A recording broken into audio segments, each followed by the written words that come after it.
ஆன்மீக அன்பர்களுக்கு எனது அன்பான வணக்கங்கள். மற்றவர்களின் உணர்வுகளை அதிகமாக புரிந்து கொண்டு தன்னலமற்ற உதவிகளை செய்யக்கூடிய மீனராசிக்காரர்கள். மீனராசினால் அப்படி தான், உதவி பண்ணுறவங்க எல்லாருக்கும் உதவி பண்ணுவாங்க. அது யார் எவர் என்ன வித்தியாசம் அதெல்லாம் கிடையாது. ஒரு பிரச்சனையா நான் இருக்கேன் அப்படின்னு தோள் கொடுக்குறவங்க யாருன்னு பார்த்தீங்கன்னா மீனராசிக்காரர்கள். இவங்களோட எண்ணங்கள் எல்லாமே செயல்கள் எல்லாமே தெளிவாக இருக்கும்.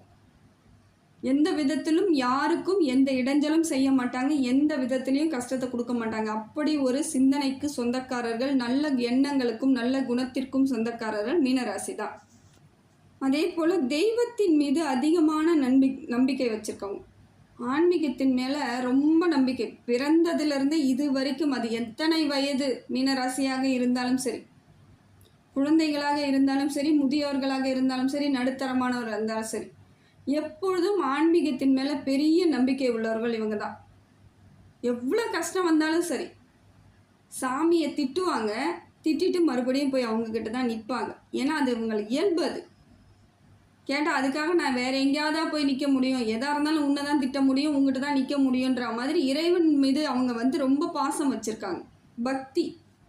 இதையெல்லாம் ஒரு இறையாண்மையின் கீழ் இவங்க ரொம்ப பெரும்பாலான மீனராசிக்காரர்கள் அப்படி தான் இருப்பாங்க. நம்பிக்கையாகவே இருப்பாங்க. எவ்வளோ பிரச்சனை வந்தாலும் பரவாயில்ல, இறைவன் இருக்கான், கடவுள் இருக்கான்ற ஒரு எண்ணத்திலே இது நாள் வரைக்கும் வாழ்ந்தவர்கள் நிறைய பேர். அதனால தான் திருப்பி திருப்பி எல்லா விதத்திலும் முயற்சி செஞ்சுக்கிட்டே இருப்பாங்க. முயற்சி கூட அவங்களுக்கு இறைவனால் வந்தது தான். மீனராசிக்கு கிரக நிலவரம் எப்படி இருக்குன்னு சொல்லிட்டு பார்க்கலாங்க. மீனராசிக்கு கிரக நிலவரப்படி சூரியனும் புதனும் குருவும் 3வது இடத்துல இருக்கிறாங்க, மேஷ ராசியில் இருக்கிறாங்க. இது ஒரு 3 கிரகங்கள் ஒன்றாக இணைந்து ஒரே இடத்தில் அமர்ந்து உங்கள் ராசியை பார்க்குறாங்க. அடுத்ததாக பார்த்தீங்கன்னா உங்கள் ராசிக்குள்ளேயே சந்திரனும் செவ்வாயும் இருக்காங்க. செவ்வாய் நீச்ச நிலையில் இருக்கார், நீச்ச கதியில் இருக்கார். இதுதான் செவ்வாய் உங்கள் ராசிக்குள்ளேயே மீனராசியிலே இருக்கிறது சந்திரனும் செவ்வாயும். சுக்கிரன் இப்போ 3வது இடத்துல இருக்காருங்க, ரிஷபத்திலிருந்து உங்கள் ராசியை பார்க்குறார். சனி பகவான் கும்பத்திலிருந்து உங்கள் ராசியை பார்க்குறார், வக்கர சனியாக இருக்கார். ராகுவும் மீனத்திலிருந்து உங்கள் ராசியிலே இருக்கிறது சஞ்சாரம் பண்ணிகிட்டு இருக்கார். உங்கள் ராசியில் மீனத்தில் சஞ்சாரம் பண்ணிகிட்டு இருக்கார். கேது பகவான் கன்னியில் இருந்து 7ஆம் பாகமாக பார்த்துட்ருக்கார் உங்கள் ராசியை. இது எல்லாமே ஒரு அமைப்பான ஒரு கிரக நிலவர மாற்றத்தோடு தாங்க இருக்குது. இப்போ கிரகங்கள் என்னென்ன பலன்களை கொடுக்குதுன்னு சொல்லிட்டு பார்க்கலாங்க. இப்போ பார்த்தீங்கன்னா உங்கள் ராசியில் சந்திரன் செவ்வாய் ராகு 3 பேரும் சேர்ந்து ஒரே இடத்துல அமர்ந்திருக்காங்க. இப்போ இதனால் எப்படி ஒரு மனமாற்றம் ஏற்படும்னு பார்த்தீங்கன்னா, மனசுக்குள்ளே ஒரு மாதிரியான திகிலான அமைப்பு இருக்கும். சந்திரனால் மனசு எப்பயும் ஒரு சிந்தனைகள், எப்பயுமே ஒரு பழைய நினைப்புகள், இல்லை தேவையில்லாத சிந்தனைகள், இல்லை நமக்கு எதுவுமே கிடைக்கலன்ற ஒரு தாழ்வு மனப்பான்மை, இதை மாதிரியான எண்ணங்களை சந்திர பகவான் கொடுக்குறார். இதுக்கு நீங்கள் இடம் கொடுக்கவே கூடாதுங்க. ஏன்னா உங்களுக்கு எல்லாமே கிடைச்சு ஆக வேண்டிய கட்டாயத்தில் தான் இருக்கிறீங்க. இல்லை இது நாள் வரைக்கும் கிடைச்சும் இருக்கலாம், ஆனால் கிடைச்சதும் கிடைக்காத மாதிரியான ஒரு அமைப்பை உங்களுக்கு சந்திர பகவான் கொடுக்கறது. அந்த அவரோட மனநிலைமையை நம்மளுக்கு உதறி விடுறார். உங்களுக்கான மனநிலையே சரியாக நிரந்தரமாக இல்லாமல் ஒரு தடுமாற்றமான அமைப்பை ஏற்படுத்தி கொடுக்குறார். இது உங்களுக்கு பலவீனத்தை ஏற்படுத்தும். வெற்றிக்கான பாதையை நீங்கள் தேடி செல்லும் பொழுது இந்த மாதிரி மனசு தடுமாறுது, இல்லை மனசு அலைப்பாயுதுன்னும் பொழுது அது ஸ்டாப் ஆக வாய்ப்பு இருக்குதுங்க. வெற்றியை நம்ம தேட முடியாது. சிந்தனை சிதறலாயிடும். சிந்தனை சிதறலாகும் போது நம்ம எதை நோக்கி பயணம் பண்ணுறோம், எதில் குறிக்கோளாக இருக்குமோ அது நமக்கு புரியாமல் போயிடும். அதனால் முடிந்த வரைக்கும் சந்திரன் உங்கள் ராசியில் இருக்கிறதுனால சில விஷயங்களில் நீங்கள் கட்டுப்பாடாக தாங்க இருந்தாகணும். மனசை ரொம்ப கட்டுப்பாடாக வச்சுக்கணும். எல்லாத்துக்கும் ஆசைப்படும், தேவையில்லாததுக்கெல்லாம் ஆசை வரும், சம்பந்தம் இல்லாததுக்கெல்லாம் ஆசைப்பட்டு வரும். சில விஷயங்கள் நீங்கள் ஈடுபடும் பொழுது அது உங்களுக்கு அவமானங்களை ஏற்படுத்தி கொடுத்துடலாம். அதனால் முடிந்த வரைக்கும் மனக்கட்டுப்பாடு ரொம்ப ரொம்ப முக்கியம். அதே போல் எது வேணும் எது வேணான்றதையும் நீங்கள் முடிவு பண்ணிக்கணும். ஒரு சிலது உங்களுக்கு பொருள் விரயமாகக்கூடிய சூழ்நிலை ஏற்படுத்தி விட்டுடும். நீங்கள் செய்யாத தவறுக்கு நீங்கள் செஞ்சதாக காட்டி கொடுக்குற மாதிரியான ஒரு அமைப்பையும் இப்போ சந்திர பகவான் கொடுக்குறாரு. இது கொஞ்சம் உங்களுக்கு தேவையில்லாத மன உளைச்சல், தேவையில்லாத கஷ்டம், இதை மாதிரியான எண்ணங்கள் ஏற்படுவதற்கான வாய்ப்பு இருக்குது. செவ்வாயால் எப்படி இருக்குன்னு பார்த்தீங்கன்னா மனோதைரியத்தை கெடுக்கிறார். உங்களுக்கு அது ராசியிலே உட்காந்து நீச்சம் பெற்ற நிலையில் இருக்கிறது கொஞ்சம் உங்களுக்கு டென்ஷனாக இருக்கும், கோபம் வரா மாதிரி இருக்கும். யாராவது சின்ன தவறு பண்ணிட்டால் அது பெரிய விஷயமா தெரியும். அதுவும் மீன ராசி பெண்களாக இருந்தால் பிள்ளைகளிடமும் கணவனிடமும் கோபம் அதிகமாக வரா மாதிரியான ஒரு அமைப்பு ஏற்பட்டுடும். அவங்க சாதாரணமாக ஏதாவது பண்ணியிருக்கலாம், இல்லை சாதாரணமாக ஒரு விளையாட்டுக்கு ஏதாவது உங்ககிட்ட பேசினா கூட அது பெரிய விஷயமா தோணும். அந்த மாதிரியான ஒரு டென்ஷனை ஏற்படுத்தி விடுறதுக்காக செவ்வாய் பகவான் இருக்கார். ரத்த பந்த உறவுகளால் மீன ராசிக்கு பிரச்சனைகள் இருக்கு. அது சொத்து பிரச்சனையாக இருக்கலாம், சாதாரண பேச்சுவார்த்தையாக இருக்கலாம். ஏதோ ஒரு வகையில் அவங்க உங்ககிட்ட கொஞ்சம் கடுமையாக நடந்துக்கிற மாதிரியான ஒரு அமைப்பை உங்களுக்கு செவ்வாய் பகவானால் வருது. மிச்சப்படி ஒரு கவலை இல்லைங்க. ஆனால் பொருளாதார மாற்றம் நல்லா இருக்குது. வேலை கிடைக்க வாய்ப்பு இருக்குது. புதிய தொழில் தொடங்குவதற்கான வாய்ப்புகளும் இருக்குது. புதிய தொழில் முயற்சி எல்லாமே சக்ஸஸ் தான். இருந்தாலும் நிதானம் ரொம்ப முக்கியமாக இருக்கணுங்க. வேறு வழியே கிடையாது. ரொம்ப ரொம்ப ரொம்ப நிதானமாக இருக்க வேண்டிய இடத்துல இருக்கிறீங்க. எடுத்தேன் கவுத்தன் எந்த முடிவும் நீங்கள் பண்ணவே கூடாது, பண்ணவும் முடியாது, பண்ணவும் விடாது. சந்திர பகவான் உங்களை எந்த வேலையும் ஒரு முழுமையாக பண்ண விடாது. எப்போ பார்த்தாலும் டென்ஷனாகவே இருக்கும், அறகுறை வேலையாக இருக்கும். ஒரு வேலை செய்யும் பொழுது அதில் திடீர் நம்பிக்கை இழப்பு ஏற்படும். இதை மாதிரியான அமைப்பை சந்திர பகவான் கொடுக்குறார். ராகு பகவான் எப்படி இருக்காருன்னு பார்த்தீங்கன்னா, மனசுக்குள்ளே ஒரு பயத்தை ஏற்படுத்துகிறார். ஆனால் பொருளாதார மாற்றம் இருக்குது. பொருளாதாரம்லாம் நல்லா இருக்குது. வேலை வாய்ப்பு ஏற்படும். உங்களுக்கான மனசுக்குள்ளே ஒரு பயத்தை மட்டும்தான் அவரும் கொடுக்குறாரு. இப்போ மனசு விஷயமாக எல்லாமே ஒரு குழப்ப நிலையில் இருக்குதுங்க. மனசு சரியாக இருந்தால் மட்டும்தாங்க எதுவாக இருந்தாலும் செய்ய முடியும். அதை முதல்ல புரிஞ்சுக்கணும் மீனராசி. வேறு வழியே கிடையாது. மன சஞ்சலங்கள் அதிகமாக இருப்பதற்கான வாய்ப்புகள் இருக்குது. நெருக்கடி கிடைச்சிரும். அப்புறம் தேவையில்லாத ஒரு நெருக்கடியில் மாட்டிக்கின மாதிரி ஒரு சஞ்சலம் ஏற்படும். அதுக்கெல்லாம் இது பண்ணக்கூடாது. தைரியமாக இருக்க வேண்டிய நேரம் இது. ரொம்ப தைரியமாக தான் இருந்தாகணும். எதற்கும் பயம் இல்லாமல் இருக்க வேண்டிய இடத்துல இருக்கிறீங்க. அடுத்தது பார்த்தீங்கன்னா சூரியன் புதன் குரு மூன்றும் ஒன்றாக சேர்ந்து உங்களுக்கு 2ஆம் இடமான மேஷத்தில் இருக்குது. இது சூரியன் உச்சம் பெற்று இருக்கார். இது உங்களுக்கு நல்ல மாற்றங்க. சூரியன் பலமாக இருக்கிறார். அப்படி இருக்கும்போது உங்களுக்கு சந்திரனாலும் செவ்வாயாலும் எவ்வளோ பெரிய பிரச்சனை வந்தாலும் சூரியன் அதுக்கு ஈடு கொடுக்குறார். அதை சரி பண்ணிடுவார். ஆனால் நீங்கள் அதுக்கு ஒத்துழைப்பு கொடுக்கணும். நீங்களும் அதே போல் தைரியமாக இருக்க வேண்டிய அமைப்பில் இருக்கீங்க. 1க்கு 4 வாட்டி குழப்பிக்கக்கூடாது. 1க்கு 4 வாட்டி யோசிக்கலாம். அதை போட்டு திருப்பி திருப்பி குழப்பிக்கிட்டே இருந்தீங்கன்னா எப்போயா இருந்தாலும் முடிவு தப்பான முடிவாக தான் வரும். அதனால் முடிந்த வரைக்கும் உங்களுக்கு சிந்தனை தெளிவாக வச்சுக்கணும். சூரியன் உச்ச இடத்துல இருக்கிறதுனால நல்ல மாற்றம் ஏற்படுதுங்க. எந்த செயல் செய்தாலும் சக்தியாக இருப்பீங்க, பலமாக இருப்பீங்க. அதே போல் தேக ஆரோக்கியம் ஏற்படும். தெய்வ கடாட்சம் கிடைக்குது. குலதெய்வத்தினோட அருள் கிடைக்குது. மூதாதையர்களோட அருளும் கிடைக்குது. குடும்பத்தில் உள்ளவர்கள் உங்களிடம் கொஞ்சம் அனுசரணையாக பேசுகிறதுக்கான வாய்ப்புகள் இருக்குது. சில விஷயங்களை நீங்கள் பக்குவமாக எடுத்துக்கிட்டிங்கன்னா வாழ்க்கையில் பிரச்சனை கிடையாதுங்க. அதே போல் புதன் பகவான் உங்களுக்கு நல்ல ஒரு புத்தி மாற்றத்தை ஏற்படுத்தி கொடுக்குறார். தொழில் வளர்ச்சி, எப்படியெல்லாம் தொழிலை நம்ம சரியாக பண்ணணும், எதுலெல்லாம் நம்ம சக்ஸஸ் பண்ணணுன்றத புத்திசாலித்தனமாக ஏற்படுத்தி கொடுக்குறாரு புதன் பகவான். பேச்சு திறன் சூப்பராக இருக்கும். இப்போ நீங்கள் நல்ல மரியாதையாக பேசுவீங்க. ஏதாவது ஒரு செயல் பண்ண போகிறீங்கன்னா பேசி சாதிச்சிருவீங்க. அது சூரியனோட புதன் சேர்ந்து இருக்கிறது இன்னும் உங்களுக்கு பலம் தாங்க, பலவீனமே கிடையாது. ரொம்ப மாற்றத்தை ஏற்படுத்தி கொடுக்கக்கூடிய காலகட்டத்தில் இருக்குது. குரு பகவானால் உங்களுக்கு வெற்றி தாங்க. ஏன்னா உங்கள் ராசிநாதனே குரு பகவான் உங்கள் ராசியிலே இருக்கிறது கொஞ்சம் நல்ல பலம் தான். இருந்தாலும் தேக ஆரோக்கியத்தை மட்டும் பார்த்துக்கணும், வேறு ஒன்றும் கிடையாது. ஆனால் சூரியன் உங்களுக்கு தேக ஆரோக்கியத்தை கொடுக்குறாரு. குரு பகவான் ஒரு மாதிரி உடம்புக்கு அப்பப்போ சின்ன சின்ன பிரச்சனைகள் வந்தாலும் பெரிய பிரச்சனைகள், பெரிய பாதிப்புகள் ஏற்படாது. உணவு முறையில் மட்டும் கொஞ்சம் கரெக்டாக பார்த்துக்கோங்க, கட்டுப்பாடாக இருந்துக்கோங்க. எல்லாத்தையும் சாப்பிடணும்னு ஆசை வரதான் செய்யும். ஒரு சில விஷயங்கள் எது உங்களுக்கு ஒத்து போகுமோ அதை மட்டும் எடுத்துக்கிறது நல்லது. திருமண யோகம் உண்டாகுதுங்க. குரு பகவானால் உங்களுக்கு திருமண யோகம்லாம் இருக்குது. குழந்தை பாக்கியம் இருக்குது. படிக்கக்கூடிய பிள்ளைகள்லாம் நல்லா தெளிவாக படிப்பாங்க. அதே போல் மீனராசிக்காரர்கள் ஆசிரியர் ஆகிறதுக்கு, பேராசிரியர்கள் ஆகுவதற்கு இந்த மாதிரியான வாய்ப்புகள்லாம் அதிகமாக இருக்குது. ஏன்னா குரு பகவான் இல்லையா உங்கள் ராசிநாதன். அதனால் குருவாக செயல்படக்கூடிய எல்லா இடத்துலையும் நீங்கள் இருப்பீங்க. அது எந்த இடமா வேணாலும் இருக்கலாம். கோர்ட்டில் வக்கீலாக கூட இருக்கலாம், நீதிபதியாக கூட இருக்கலாம்.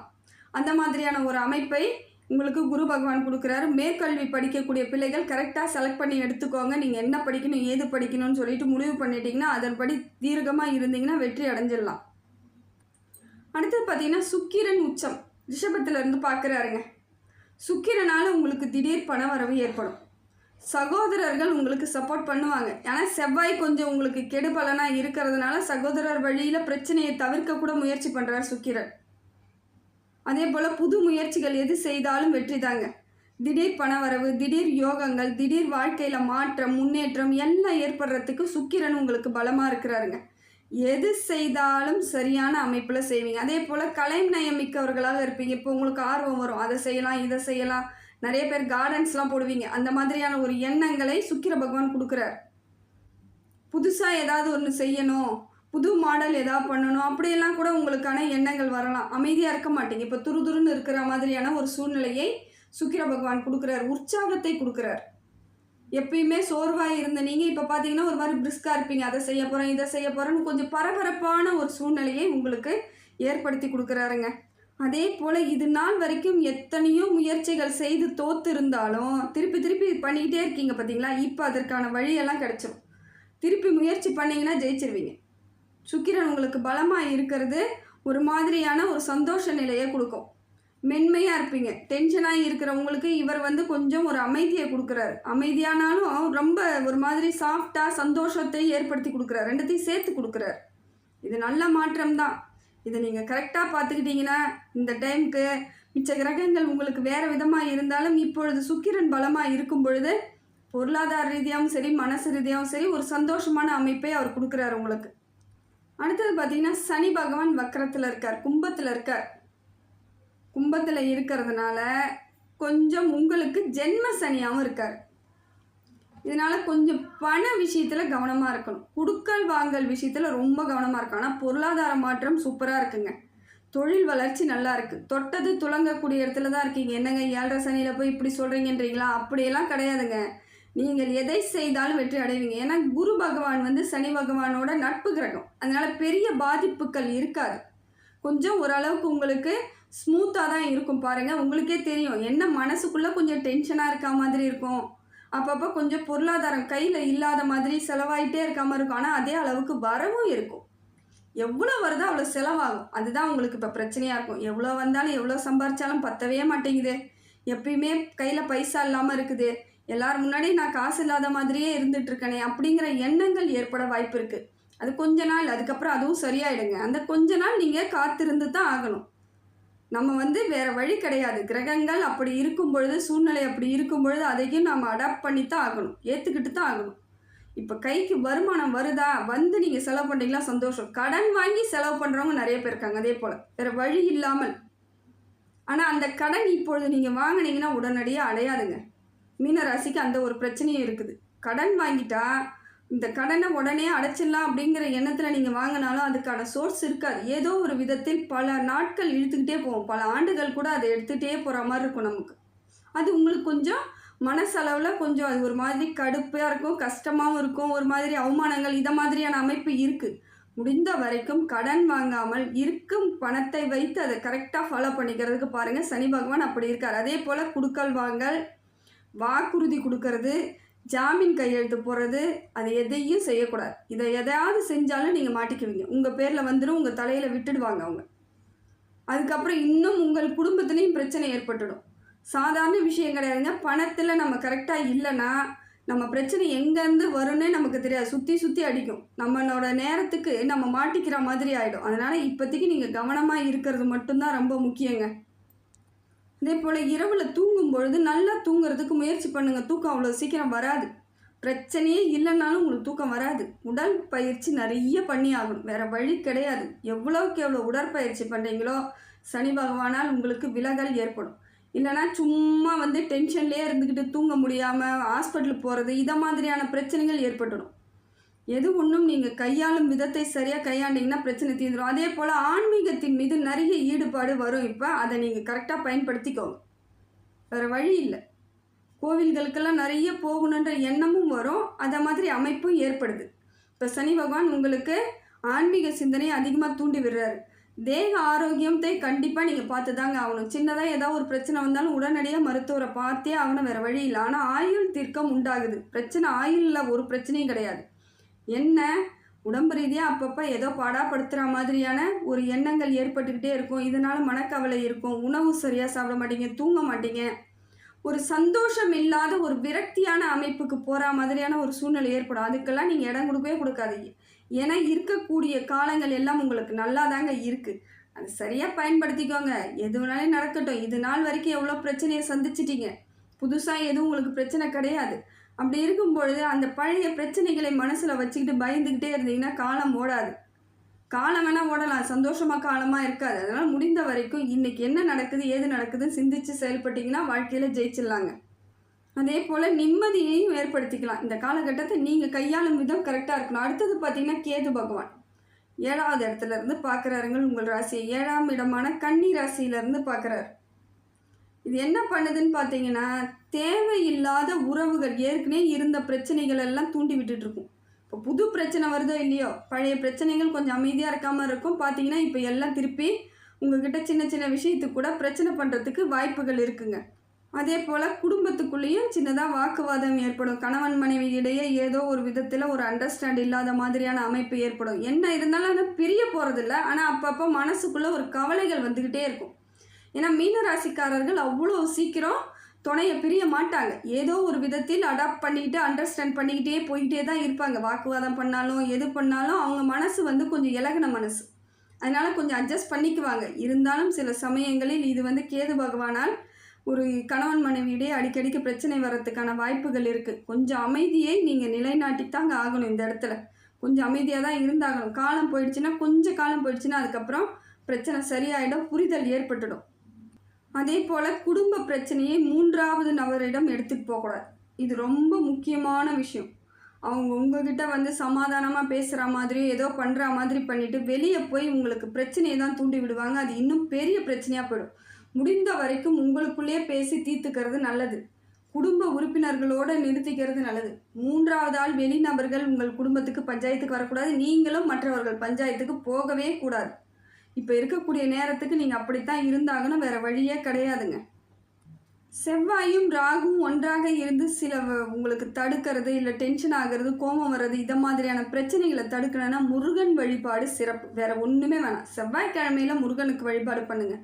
வீட்டில் சின்னதாக ஒரு வேல் வாங்கி வச்சு தினம்தோறும் பால் அபிஷேகமோ இல்லை அபிஷேகமோ பண்ணிவிட்டு ஒரு கல்கண்டு இல்லை முந்திரி பருப்பு ஏதோ ஒன்று வச்சு பூஜை பண்ணுங்கள். கூடிய விரைவில் உங்களுக்கு பிரச்சனைலாம் தீர்ந்துருங்க. உங்களுக்கு அந்த அளவுக்கு பெரிய பிரச்சனைகள் இல்லாமல் ஸ்மூத்தாக கொண்டுட்டு போயிடுவார். அதே போல் சனிக்கிழமையில் நீங்கள் எண்ணெய் அபிஷேகத்துக்கு கொடுக்கலாங்க. இல்லையா நல்லெண்ணெய் தீபம் ஏற்றி வச்சுட்டு வாங்க. நல்லெண்ணெய் அபிஷேகத்து நவகிரகங்கள் இருக்கக்கூடிய சனி பகவானுக்கு அபிஷேகத்துக்கு நீங்கள் நல்லெண்ணெய் வாங்கி கொடுக்கலாம். அப்படி என்னால் முடியாதுங்கன்னாங்க அபிஷேகத்துக்கு கொடுத்துட்டு வாங்க. இது விளக்கு ஏற்றி வச்சுட்டு வாங்க. கூடிய விரைவில் பிரச்சனை தீர்ந்துடும். எல்லாத்தையும் பெரிய பிரச்சனையாக கொண்டுட்டு போகக்கூடாது. உங்கள் மனசை நீங்கள் தான் திடமாக வச்சுக்கணும். பிரச்சனைகள்ன்றது சாதாரண விஷயமாகவே எடுத்து பாருங்கள், அது ஒரு பிரச்சனையே கிடையாது. அதை சின்ன விஷயத்தை கூட நம்ம பெருசாக எடுத்துகிட்டு போகும்போது அது பெரிய பிரச்சனைகளாக நமக்கு வலிகளை கொடுத்துரும். அதே போல் ராகு கேதுக்கு விநாயகர் வழிபாடு ரொம்ப சிறப்புங்க. வேறு ஒன்றுமே வேணாம். தினம்தோறும் 2 அருகம்புல்லு பறிச்சுட்டு போயிட்டு விநாயகருக்கு பக்கத்தில் எந்த கோவில் இருந்தாலும் வச்சுட்டு நீங்கள் வேண்டிக்கிட்டு வாங்க. எந்த வித பிரச்சனையுமே வராது. முடிந்த வரைக்கும் விநாயகர் வழிபாடுன்னா தொடர்ந்து பண்ணிக்கிட்டு வாங்க. அந்த ஒரு கோவிலுக்குன்னா தினம்தோறும் போகிறதுக்கு ஒரு பழக்கம் வச்சுக்கோங்க. அதே போல் காலையில் சூரிய நமஸ்காரம் பண்ணுங்கள். கூடிய விரைவில் எல்லாமே சரியாக போயிடுங்க. உங்களுக்கு வரக்கூடிய காலங்கள் எல்லாம் சிறப்பான காலமாக தாங்க இருக்குது. அதை சரியாக பயன்படுத்திக்கோங்க. நேர காலம் கொஞ்சம் அப்படி இப்படி இருந்தாலும் நாம் கரெக்டாக கொஞ்சம் ஃபாலோ பண்ணிக்கிட்டால் பிரச்சனைகளை எளிமையாக தீர்த்துக்கலாங்க. எல்லாத்துக்கும் நம்பி மற்றவங்கள நம்பி எதுலையும் இறங்காதீங்க. உங்களை மட்டும் நம்பி எந்த செயலாக இருந்தாலும் செய்யுங்க. கூடிய விரைவில் மாற்றம் ஏற்படும். எல்லாம் வல்ல இறைவன் எல்லா புகழும் எல்லா செல்வங்களும் எல்லா நேர்மறை ஆற்றலும் உங்களுக்கு கொடுக்கணும்னு சொல்லிட்டு இறைவனை பிரார்த்தனை பண்ணுறேங்க. ஆத்மா ஆன்மீக சேனலுக்கு சப்ஸ்கிரைப் பண்ணாதுங்க, சப்ஸ்கிரைப் பண்ணிக்கோங்க. நன்றி, வணக்கம்.